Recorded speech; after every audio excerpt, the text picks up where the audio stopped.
Hello, Jessica here again. For week 3, chapter 3, group implementation and counseling activities, I have chosen the difference exercise on page 64 in our book. Here we go, shows up a little backwards for you. I selected this exercise because I think that when you allow a student an opportunity to share their differences, it allows others to hear other stories, and it also allows others to understand each other. This is also known as empathy. Our differences are our story, and I feel that no one should be afraid to tell their story. You never know who can relate to it or who it can help. I also think that this exercise allows students to be vulnerable, and that will help create a closeness within the classroom. It may also help students better understand any situations where racism or bullying is an issue. Another big reason I chose this is just kind of the world we're living in right now. So I do think it's something that it's important that should be brought up in schools, especially with the specific age group I'll be mentioning here soon. In the book, it states that the difference exercise is appropriate for elementary grade students, and I agree that that age group is appropriate because they're entering a stage in their lives where noticing differences is more apparent. So introducing an exercise like this will help provide a sense of understanding to elementary grade students, and hopefully that understanding will follow them for the rest of their lives.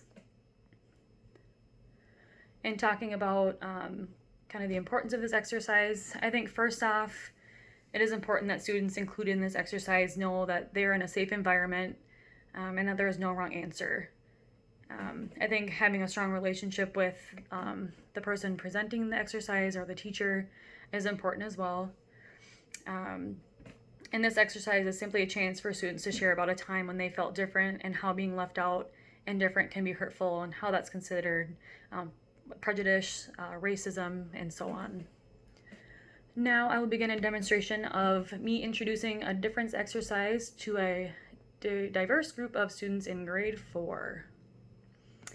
All right.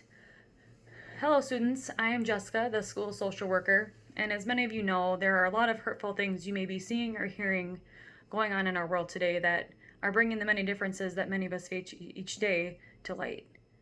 Today, I'd like to do an exercise with you to give each of you the opportunity to share about a time when you felt different or left out.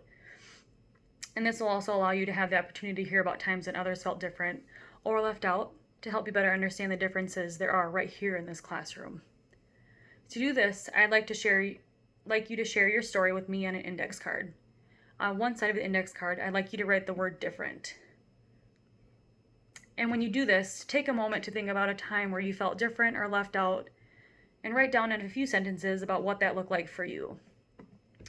I'll share with you a couple of examples so you are along the same page as me. An example would be, I felt different when I came to this country because I spoke Spanish and everyone else in my class spoke English. Another example could be, I felt left out when all my friends were invited to Susie's party and I wasn't. These two examples were pulled right from the book. And once you have finished writing and you are comfortable doing so, I'd also like everyone to share.